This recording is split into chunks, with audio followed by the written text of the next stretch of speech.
set my water over here. I've got a little bit of a cold I'm recovering from, and my voice is going to trail off every now and then, so I may need some refreshment.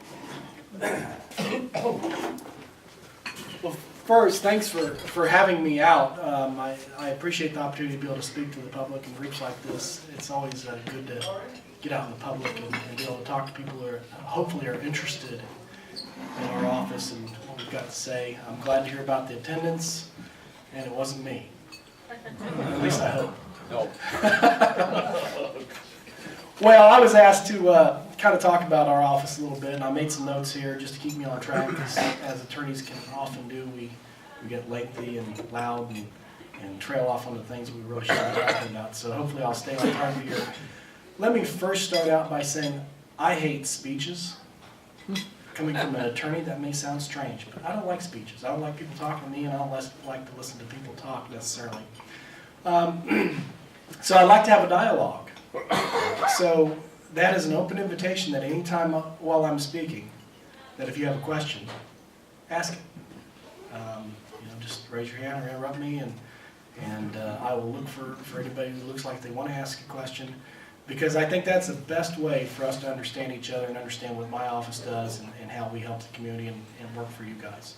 So at any time at all during any of this, please stop and ask it. All right. Did Phil say you grew up in Hudson, Kansas? I did. Which house of those two in that town? Which, well, 1018 East 16th Street and 62 Faircrest Drive. How's that? Okay. Both of them. Now this is Stafford County, correct? No, Hutchinson, Reno County. Hudson? Hutchinson. Oh, Hudson. I beg your pardon. Where'd you think I was going to be at? No, Hudson is what I heard. Oh, okay. Yeah, no, different place. Mostly a ghost town by now. Yeah, Okay. yeah. Well, sometimes people. That's my home church. Sometimes Hutchinson looks like Ghost Town too, depending on what day it is. But Thank you.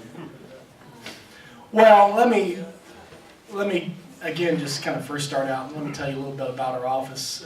Most people think they have a general idea what our office does, but then they don't know of all the different things that we really do. First, as it was said, my name is Charles Branson. I've been the district attorney here since 2005.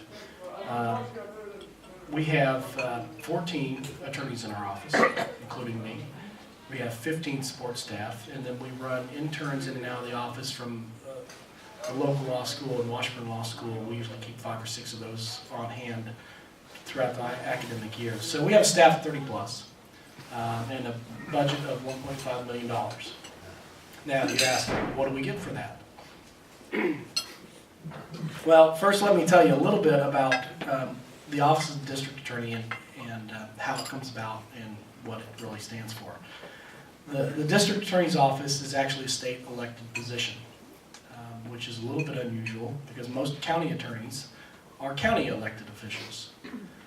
The only real difference, though, is that we represent a judicial district. As luck would have it, our judicial district is actually our county, so that's why most district attorneys will say that they are the Douglas County District Attorney, the Wyandotte County District Attorney, Johnson County District Attorney. Technically, my title is the District Attorney of the 7th Judicial District.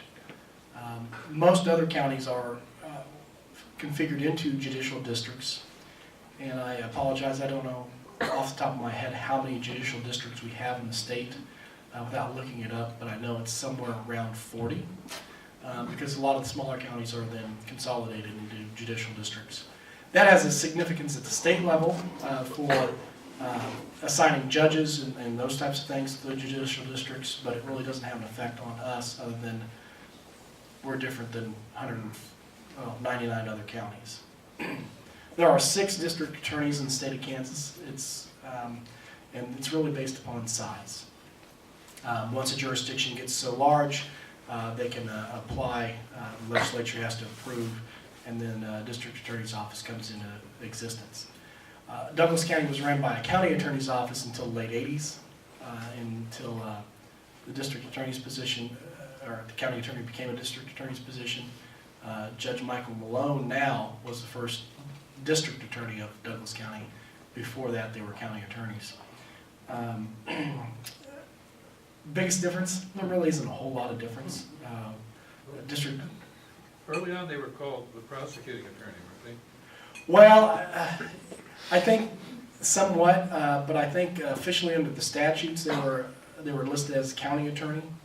But I think some call themselves prosecuting attorneys.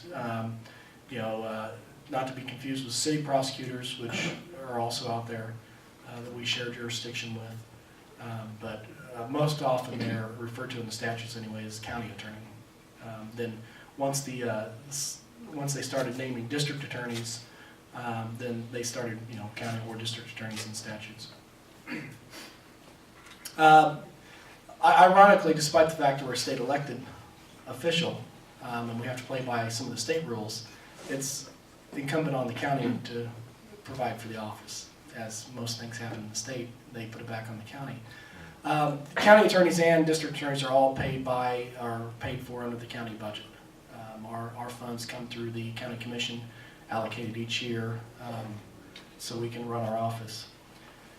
We are elected by popular vote. Some of the qualifications that a district attorney has to have is that they have to have graduated from an accredited law school. They have to have practiced law for at least 5 years, and it's a full-time position. County attorneys, on the other hand, other than having graduated from an accredited law school, do not have to have any other experience. Likewise, they can also have other employment. You'll find that most county attorneys out in the western counties are not only the county attorney, but they may be the county counselor, and they probably also run their own office. And sometimes the county attorney's offices ran right out of their own law firm office or whatever they have set up. One of the things that people often ask about is our jurisdiction, and what does it mean to have the jurisdiction we do. We have really the general jurisdiction in Dallas County. We share jurisdiction with the city court, Lawrence Municipal Court, the Baldwin Municipal Court, and Eudora Municipal Court. There's no other judicial entities out there, but we share jurisdiction with those. Those courts are of limited jurisdiction, though. They are confined to their city limits, and they are also confined to misdemeanor cases, meaning that if any case is a felony, it has to come to my office. If it's a misdemeanor and they have an ordinance for it, it can go to their office. For example, if a City of Lawrence police officer writes a ticket for driving under the influence, that could come to my office, but it will likely go to the city prosecutor's office because it's written within the city by that city agency, and it's a misdemeanor offense. So we would typically send that or reject that and have it go to the city office. Conversely to that, if somebody was written a ticket for a DUI and happened to be their third offense, in Kansas a third offense DUI is a felony. City court could not handle that case. If they filed it, it would be overturned. There wouldn't be any way the court could have jurisdiction over it because they're a municipal court, and that case would have to be referred to our office for prosecution as a felony. Yes, sir. Getting back to your drunken driving example, does your office have appellate jurisdiction? In other words, if the driver's lawyer gets an unfavorable ruling from the city, can they take it to you for a second trial or judgment? Great question. Yes. Typically, for municipal court, if somebody doesn't like the outcome there, they can appeal it to the district court. Usually that city prosecutor will follow that case up and they'll handle it at the district court level. And we usually do not take that over unless they request us to take it over for some reason. But it's usually their catch, so we let them bring it, if you will. But yes, that's the logical progression of that is if somebody's not satisfied with their outcome at city court level, then those cases then on appeal, on a proper appeal, will then go to the district court level. So great question. So we have that concurrent jurisdiction and kind of a superior, and I use that term loosely, jurisdiction over the municipal court jurisdictions. So what that ends up meaning is we are just like our district courts are courts of what you would call general jurisdiction, so is our district attorney's office. That means we handle all the felony cases that happen within the county. Misdemeanor cases that are written by agencies outside the city limits, or in situations where the cities don't have ordinances to cover whatever the offense is. Roughly last year, we handled over 1,200 criminal cases. That includes everything from first-degree murder down to fish and game violations. Well, actually, that does not include fish and game violations. We have another stat for that. We handle over 4,300 traffic cases a year. We also are in charge of, and this would be getting into those types of offenses most people don't consider our office for. We handle about 200 juvenile offender cases a year. City court does not have jurisdiction over juveniles, so if a juvenile commits a crime, that will come to our office to be handled by our juvenile attorney. We also handle child need care cases. These are abuse and neglect cases. We handle over 100 of those a year. Could also include truancy cases. Again, these are things that most people really don't consider when they think about our office, that we handle those types of things. Then we handle things going on down, such as, believe it or not, all the fish and game cases in Douglas County. Unfortunately, there's not a whole lot of those. We handle 50, 60, 70 of those a year, depending on what's going on. But that may be from lake patrol or anything like that. Some of the other things we will end up doing are consumer protection cases. We have a consumer protection division in our office. We'll file very many of those cases a year. We have a large number of inquiries. We will typically have a large number of written requests to the vendor for an explanation. It's amazing how many times that usually resolves things. But we don't file a lot of those cases a year, but we file 2 or 3 of those cases probably. We are also the office that investigates any Kansas Open Records or Kansas Open Meetings Act violations in Douglas County. So if the city or county or an agency violates, or somebody believes that they violated an Open Meetings or Open Records Act issue, that will come to our office for investigation and prosecution. We also handle all of our criminal appeals. Any appeal that's taken of a case in Douglas County, then that's also handled through our office to be argued in front of the Court of Appeals or Kansas Supreme Court. Area of our office that frankly has just ballooned since we've been there, although the numbers don't seem huge in comparison to other things, is we also handle all the care and treatment cases that occur in Douglas County. A care and treatment case, for lack of better terms, are cases where somebody's been deemed to be in a mental health crisis. They're unable to take care of themselves or make healthcare decisions for themselves, or they're a danger to themselves or others. These cases are brought in. When I first started office, we filed under 100 of these cases. We have steadily increased every year to now we're almost at 200 cases. So we're adding probably 10 to 15 cases a year, and I don't see any shortage in cases in the near future. I imagine we will continue to see that increase because we've systematically, since the mid-90s, decreased our mental health services throughout the state. So Charles, in those cases, you have a close collaboration with the mental health center there. Right. Typically, those cases evolve out of law enforcement's involvement or somebody bringing somebody into the local hospital for care or treatment or examination. Somebody recognizes that a person's in a mental health crisis. They may be a danger to themselves or danger to others. They get identified at some point, then Bert Nash will come in with screeners, do a screen on them, then come to our office and ask that person be taken into protective custody. They are then sent down to the state hospital for evaluation, brought back for a hearing in 48 to 72 hours, depending on when it happens, for a hearing in front of one of our district court judges to decide if they meet the criteria to be held essentially against their will in a state facility to receive services. Where's that state hospital? Osawatomie. Yeah. This is maybe a little more general question, but as an state elected official, clearly that's a political office. Right. It's about. Is that true throughout the United States? Are all people who do what you do, district attorneys, are all district attorneys elected, and are they all political offices? Are there some states where that's not the case, where a district attorney is not a political office?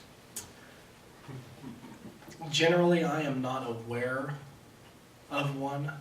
There are some different structures. For example, For example, if you go to, I believe, Kentucky or Tennessee, they will have a state's attorney, and then that state's attorney then appoints all the local attorneys. Okay. So that is a political office, and controlled by one party or the other, essentially. right, And then they will appoint everybody down.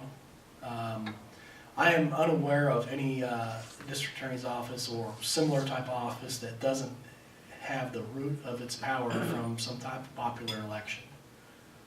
Whether it be the state's attorney that's elected and then appoints everybody, or elected at the local level. do you believe that's the way it should be? Well, generally I think so. We don't really consider ourselves to be a political office. We don't make the day in and day out political decisions that you hear about in the news. I mean, we don't talk about healthcare, we don't talk about taxes or anything like that. But I think an elected official in the office is important, because if somebody doesn't like how it's being done, they ought to have the opportunity to throw the bum out. Knock on wood. But that's the reality of it, is if somebody doesn't like how that office is being run, or the decisions that are being made, the public ought to be able to have an input to it. So, and I think that's very important. Do you have competition in the elections? I ran a contested race in 2004. I had a primary and then ran against the incumbent. Was lucky enough, successful enough to win that race. In 2008 I was unopposed, and in 2012 I was unopposed. So it's led me to one of two conclusions. Either I'm fantastic or nobody else wants this job. Could you go on and describe, for instance, I assume that you probably assign your lawyers the cases that come into your office, which are plentiful. And the other part is there are judges in your building that hear cases. And I guess what you just said is you also sometimes go to the Kansas Supreme Court. Is that true? Right. Generally, our office is kind of divided up on divisions. Our judges take cases that are assigned essentially at random when they come when they're filed, unless it's somebody that's already been in the system and before a certain judge, and they will go back to that judge. So our division attorneys, the attorneys that just go into everyday court, which is actually a high position in our office. A lot of times the line people aren't necessarily considered a high position, but in our office it's probably the highest position you can have, because the division attorney can literally have one case be a murder case and the next case be a misdemeanor theft case. They do it all. So what will happen is that case will be assigned, it will come in. I have attorneys assigned to each one of those divisions, so I don't actually assign out every case that comes in. It just depends on where it lands. Now, if it's a bigger case, for example, we've had several high-profile cases lately, I will pick those cases. I will assign those cases out. They will go to that division. That division attorney may or may not be on that case based upon what I decide. Most of the time they are, but usually when we have a higher profile case or a bigger significant case, I'll put at least 2 attorneys on that case. So, and then Court of Appeals or Supreme Court, again, that's based on our appeals. If we win a case and the defendant appeals, that goes up to the Court of Appeals, or if it's a very serious case, such as a murder case that has jurisdiction automatically at the Supreme Court, that's where the case will go. Likewise, if we were to lose something, we want to appeal it because we think the judge is wrong. That case then will also be appealed up, and we'll go and argue that for the Court of Appeals or Supreme Court. Would that be yourself or another attorney? Depends. I've argued in front of both. I've argued at least half a dozen times in front of the Supremes, and then 4 or 5 times in front of the Court of Appeals. We have an appellate attorney in our office that their sole job is to do our appellate work. We do that so we create a consistency in our writing and our presentation to the Court of Appeals.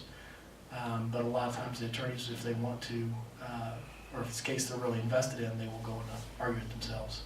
Yes, sir. Can you speak to the business about the criterion used for charging. You know, you read about things in the paper, this person was not good, this and this, and you charged and then you decided not to, or what. What's that process like for you? Great segue into the rest of this. Oh, okay. Well, that really was kind of the other, part of this is the ethical considerations and discretion in charging. We have an incredible amount of discretion. I mean, we are it. It comes down to it. We are it. We are guided by certain standards. American Bar Association standards for criminal justice prosecution. There's national prosecution standards, and then the National District Attorneys Association also has standards. Again, like anything, though, they're guidelines. They're not absolutes. So the discretion ends up ultimately being just with the prosecutor. If it's a one-man office, then you go one person that's making that decision. In an office such as ours, we have attorneys that are assigned charging duties that review cases that come in on a daily basis. They shop it around to other attorneys in the office. They may bring it to me if it's a bigger case or something like that. But then we do a little more groupthink on our charging decisions. But there's an incredible amount of discretion that goes into that, and incredible amount of obligation, frankly, too. There's lots of things that we end up taking a look at in charging a case. Not only do we have to decide that there's probable cause that a crime has been committed, but ethically, we are really bound to look at one step further. We have to look at and say, okay, is there a reasonable likelihood of success at a jury trial? There's lots of cases that we see, that we get the reports in, we look at it and we go, man, I know that dude did it. I know it, don't have any doubt in my mind. But then we got to take it one step further, because we're stewards of the public's money. We are obligated to make sure there's judicial efficiency. We are obligated to make sure we're not pressing cases that we can't prove. We have to take that one step further and say, okay, is this case going to have a reasonable likelihood of success in front of a jury trial? If it doesn't, even if we believe that person did it, we shouldn't file it. So there's a huge amount of discretion there. And you can see where if you get into a prosecutor, if you want to look at old cases, maybe the Duke lacrosse case was a pretty infamous case around the country, where the prosecutor is using wrong standards for deciding what they're going to do. They've let political desire or public whim or whatever it ends up being drive their prosecution decision